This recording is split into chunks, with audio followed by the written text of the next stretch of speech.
காட்டு ஓடி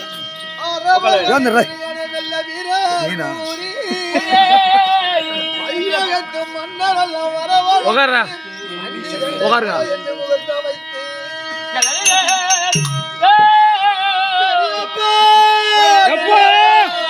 மகனே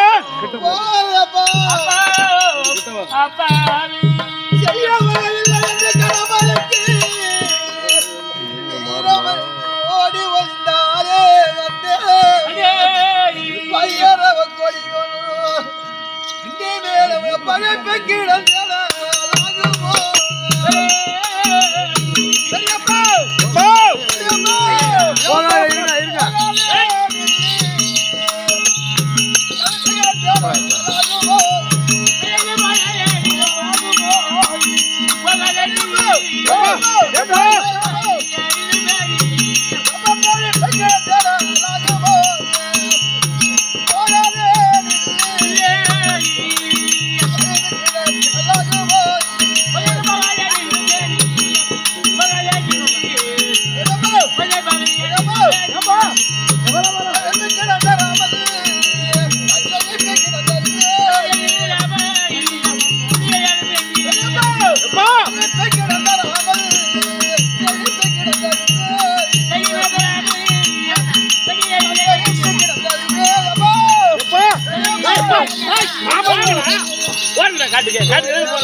பெரியப்பா பெரியப்பா ஐயா பாசமாகவே வந்து நீரும் பாசமாகவே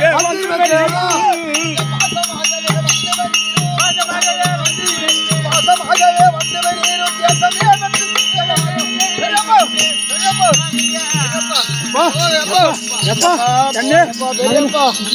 என்னப்பா நினைப்பாங்க ஆடு போன நம்மளை கைவிட்டு நான் ஏற்பாரு பெரியப்பா செழிப்பு நான் இடம் தரேன்ப்பா செழிப்புக்கு நான் தரேன்ப்பா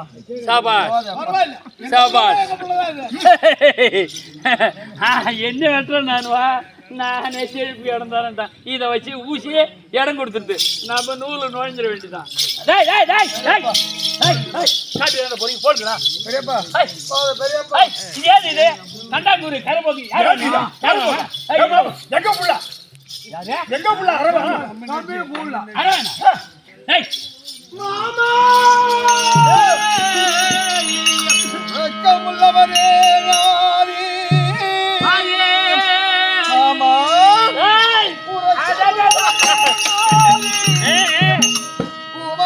சகோதரனே திருக்குகள் செய்வதெல்லாம் என் சீவனை வாங்கத்தானே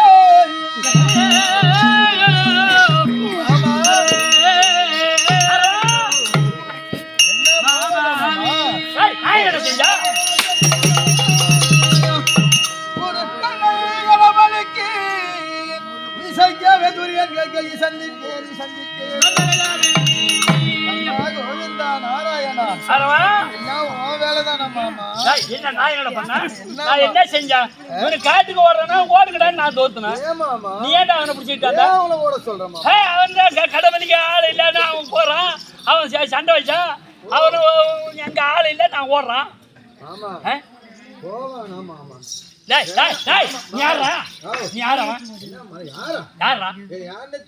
தெரியுதுடா நீ வேணா தடுக்க நீ அவனுக்கு அவனுக்கு தோக்க போறானோ ஓடுறான் நாட்டுக்கு காட்டுக்கு ஏன் தோக்க போறானோ ஏன்னா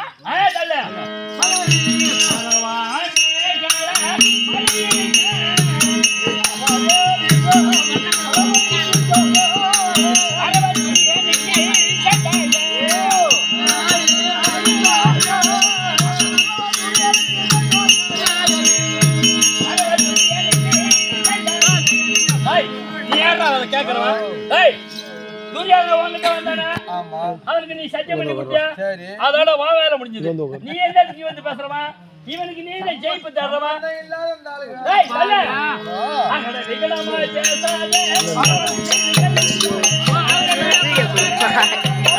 அங்கதான் கேமரா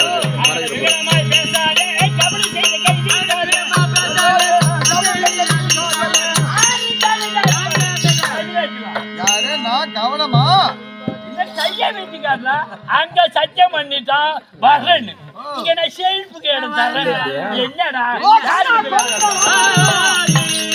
கரமாக பேசுவ என்னமோ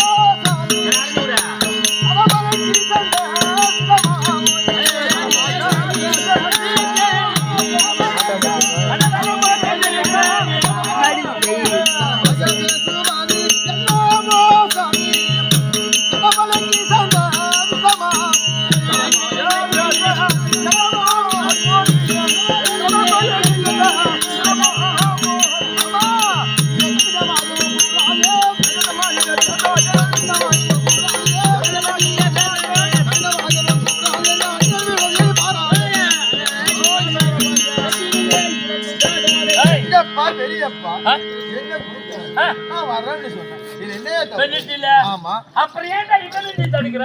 எங்க அப்பா நான் தடுக்கிறேன். அவன் யார் அவன்? தெரியாதனே? பெரியப்பா. அட கையிலேசி. பெரியப்பாவா? அவன் எப்படி வேணும் உனக்கு? அவன் எப்படி வேணும்? அட எதுனாலே உன்னை சொல்லுங்களே. எப்படி இருக்கீங்க?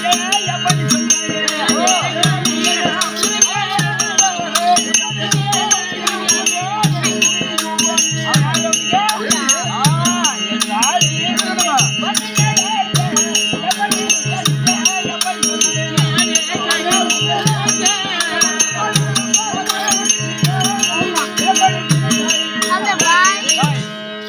எதிராளிக்கு நீ சத்தியம் பண்ணி கொடுத்துட்ட, அப்புறம் நீ ஏன் இவனை தடுக்கிற? இருந்தா எங்களுக்கு எதிராளி தான் துரியோதனன். ஆமா, எங்க பெரியப்பா. புரியுதா? யோ, அப்படியே எதிராளியா இருந்தாலும் நாங்கெல்லாம் சத்திரியம். எந்த நாளிலே கண்டாமே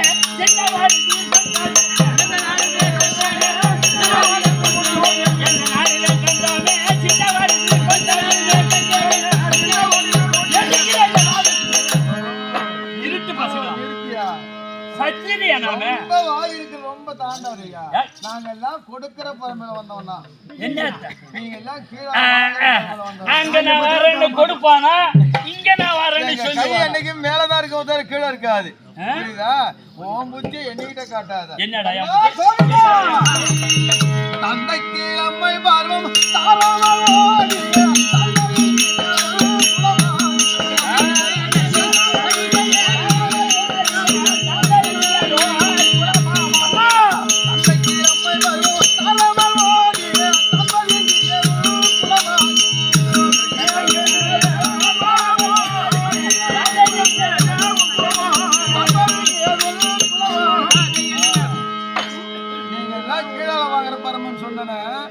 நாங்கெல்லாம் மேல் சாய், நீங்கெல்லாம் கீழே வாங்குறவங்க. கதை ஒண்ணு சொல்றேன் கேக்குறியா மாமா? சரி, என்ன பரம்பரை வந்தவங்க கதை நான் சொல்றேன். என்ன சொல்லு? புரியுதா? இருக்கபடியான அசுர உலகத்துக்கெல்லாம் தலைவர்கள் கூடிய சுக்லாச்சாரியா இருக்கா தெரியுமா? ஆமா. ஒண்ணு, அவருக்கு தேவயானை என்ற ஒரு பெண் இருந்தது. அசுரகுலத்து தலைவனாக இருக்கபடியான பிரதமாசூரன், ஆமா, அவனுக்கு செம்மசின்னு ஒரு பொண்ணு. அந்த செம்மஸ்ரீக்கு இந்த தேவயான தோழி பெண்ணா இருந்தது. தோழியாக இருந்தால் விளையாடுவது, மனம் பார்ப்பது, குளிப்பது இப்படியாத்தான் இருக்கின்ற போது ஒரு நாள் கானகம் சென்று விளையாடி விட்டு ஒரு கிணற்றிலே ஆற்றிலே குளிக்கலாம் என்று இருவரும் ஆடியகத்து வைத்து நீராடினார்கள். இருவரும், செம்மஸ்ரீயும் தேவயானையும். புரியுதா? அப்படி ஆடுகின்ற போது நீராடி வந்து இந்த தேவயானை என்ன பட்டா, அந்த மாத்தி அந்த செம்மிசியானை எடுத்து உடுத்தி கொண்டான். இந்த செம்மிசி வந்து பார்த்தால் ஒரு கீழ்பட்ட சாதி நாம் ஆடை எடுத்து உடுத்தி விட்டாலே, இப்படி செய்து விட்டாலே என்று அந்த ஆடையை உருவிக்கொண்டு ஒரு பாலங்கலத்திலே தள்ளிவிட்டு விட்டாள். நிரூபணமா அவள் கீழே விழாமல் விழுத பிடித்துக் கொண்டு தொங்கிக் கொண்டிருந்தாள். இந்த செம்மசியாகப்பட்டவள் இல்லற சார்ந்து விட்டாள். அந்த வதியா பாட்டம் பரம்பல வந்த யயாதி பெருமான் வேட்டைக்கு வந்தார். அங்க வருகும் போது அவைய குரல் கேட்டு அந்த பெண்ணை பெருந்திருவான நிர்வாண கோலத்தோடு கரையேற்றினார். ஒரு ஆடவன் ஒரு பெண்ணை நிறுவனம் பார்த்து விட்டால் அவளை பார்க்க வேண்டும். அப்படி பார்த்ததுனாலே இவரையே மணக்க வேண்டும் என்று அந்த இடத்திலே தெரிவித்து இருவருக்கும் திருமணம் செய்தார்கள். நடந்தது புரியுதா? அப்படி நடந்த உடனே பார்த்தால் சுக்ராச்சாரியார் பட்டவர் எப்போது என் மகளை திருமணம் செய்து விட்டார், என் மகளை தவிர மற்றவர் பெண்ணை நீ கண்காணிப்பாய் ஆனால் சேர்வாய் ஆனால் அது கடும் சாபத்தை கொடுத்து விடுவேன் அப்படி என்று சொன்னார், தெரிவித்தார். ஆமா, அப்படி தெரிவித்த உடனே இந்த தேவயானை என்ன சொன்னால், உனக்கு பரிசாக என்னம்மா வேண்டும் என்று தந்தையாகப்பட்ட சுக்ராச்சாரி கேட்டார். நான் தோதி பெண்ணாக இருந்து ஆடியன் மாற்றி ஒளிந்ததனாலே என்னை கிணத்திலே தள்ளிவிட்டால் அவை எனக்கு தோதி பெண்ணா வரணும், வர வேண்டும் அப்படி என்று அவன் நிபந்தனை கொடுத்தார். அதன் பிரகாரமே செம்மிசியானப்பட்டவள் அந்த தேவயானுக்கு துணையாக போனாள். அவருக்கு தனி அரண்மனை, இவருக்கு தனி அரண்மனை. இது ஏழை பெருமான் என்ன தெரிவித்தார், இவர்களோட கூடி மூன்று பிள்ளைகளை பயின்றார். இப்படி இருக்கின்ற போது ஒரு நாள் காற்று வராத காரணத்தினால் மனைவடிக்கமாகத்தானே வந்தார். இந்த செம்மேசியை பார்த்து ஆசைப்பட்டு விட்டார் ஏழை பெருமான். அப்படி விட்டு அவரிடத்தில் இல்லறத்தில் ஈடுபட்டு அதில் 2 பசங்க. யாருக்கு? இப்படி இருக்கின்ற போது இந்த 3 பசங்களும் வீதியில் விளையாடி கொண்டிருந்தது. அந்த 2 பசங்களும் வீதி விளையாட வந்தது. இருவருக்கு விளையாட்டிலே போட்டி வந்து விட்டது, சண்டை வந்து விட்டது. எங்க அப்பாட்ட சொல்லுவான், நான் எங்க அப்பாட்ட, உங்க அப்பா என்ன ஏயாதி, எங்க அப்பா ஏயாதி. இது தேவயானைக்கு தெரிந்தது. ஓஹோ, நம்மளை தவிர வேறு பெண்ணை பார்க்காத இவர் நமக்கு தெரியாமல் செம்மிசேவை கூடி 2 பிள்ளைகளை பெற்றுவிட்டார்.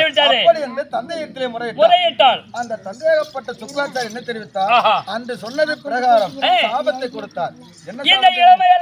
இந்த இளமை போய் முதுமையோட கடவுள் சாபத்தை கொடுத்தார். வியாதி மன்னன் சந்திரகுலம் வேற சொல்ற பங்கமான அந்திரகுலம்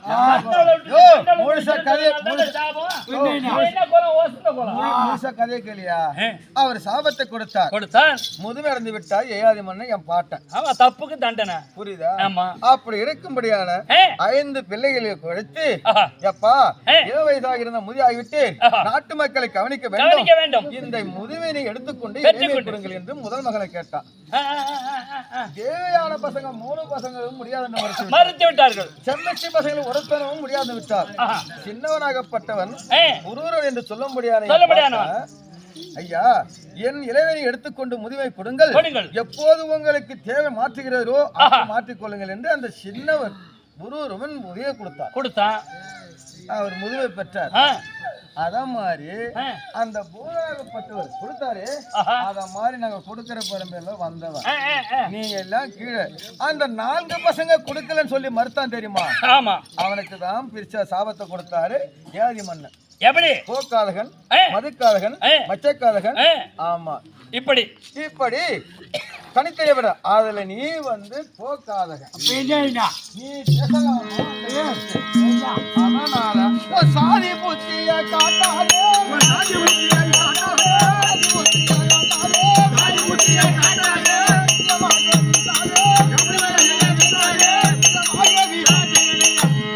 அத மாதிரி வந்த நீ சாபத்துல வந்த போன சாதி நாங்க கொடுக்கிற சாதியில வந்தோம்னா நீங்க வசந்த குலம், நாங்க வசந்த குலம், நாங்க அந்த கோகாரனா கோனாரா. கோனாரா இருக்கிறோம். ரைட், இருக்கட்டும். நீ எல்லாம் கேதான். ஆனா நாங்க சொல்லு மாற மாட்டோம்.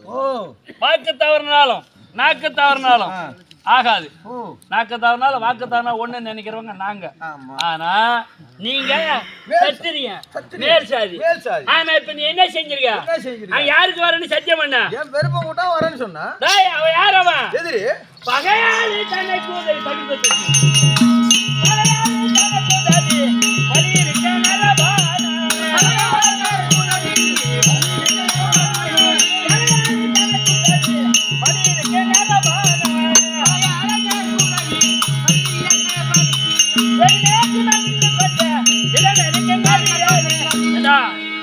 அவன் பகையாளி சொல்லி அங்க வரேன்ட்டு.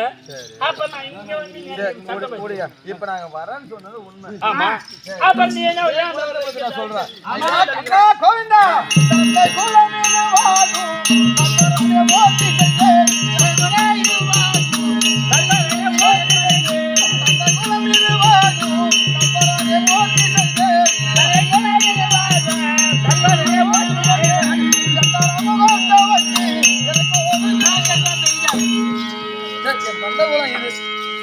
சரி, நீ என்னைக்கு மூத்த வச்சிருக்க?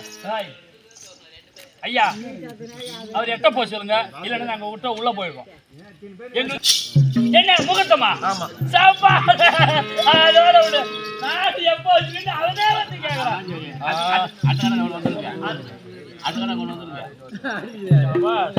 என்னைக்கு நாங்க நாள் வச்சிருக்கோம், என்னைக்கு முகூர்த்தம் வச்சிருக்கோம். சாபால்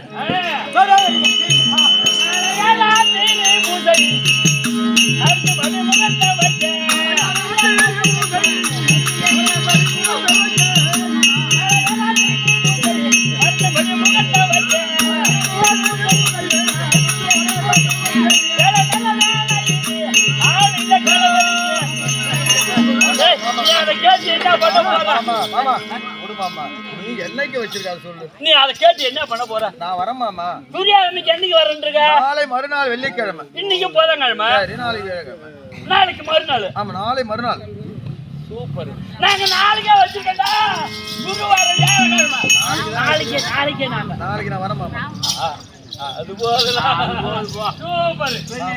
டேய், இந்த உடலும் உயிரும் திருமக்கம் இருந்தால் நாளை மறுநாள் வரேன். அங்க. ஆமா, நாளைக்கு நான் வரேன் மாமா. அங்க இங்க வச்சிருக்க போல. இந்த உடலில விண்ணகம் ஏற்படாது. உடல் உயிர் ஒண்ணா இருந்தால் நாளை மறுநாள் அங்க வரேன். ஆனா சின்ன பையனால ஒரு கருத்து பையன், அதனால அங்க போச்சு நாமே விடுவேன். முத நாளே நம்ப வச்சிருவோம். அதனால தம்பி நீ சின்ன பையனா இருக்க, பேச்சு மாற மாட்டியா? மாற மாட்டேன் மாமா. தாய் நாக்கு தவறா தவறலாம், கொடுத்த வாக்கு தவறக்கூடாது. நாங்கெல்லாம் கொடுக்கிற பரம்பரை, சத்திய பரம்பரை. சொன்ன வார்த்தை தான். ஏங்க சந்தேகம் இருந்தா பத்திரத்துல கைது வாங்க. மாற மாட்டியா? மாற மாட்டேன் மாமா. நாளைக்கு தான் எங்க பூஜை. நாளைக்கு வரேன் மாமா. நாளைக்கு வியாழக்கிழமை. வரேன் மாமா. வருவியா? சொல்ல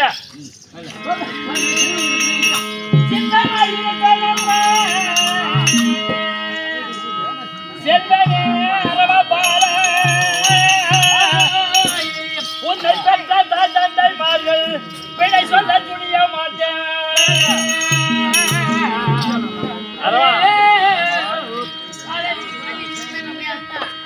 நீ சொல்லிட்ட வரேன்னு. சரி மாமா. ஆனா உன்னை பெற்றா பாரு உங்க அம்மா, எங்க அம்மா, உங்க அப்பனும் 5 பேர் நீ தானே சொன்ன. ஆமா மாமா. அதனால நான் பிழை சொல்ல துணிய மாட்டேன். சோதித்து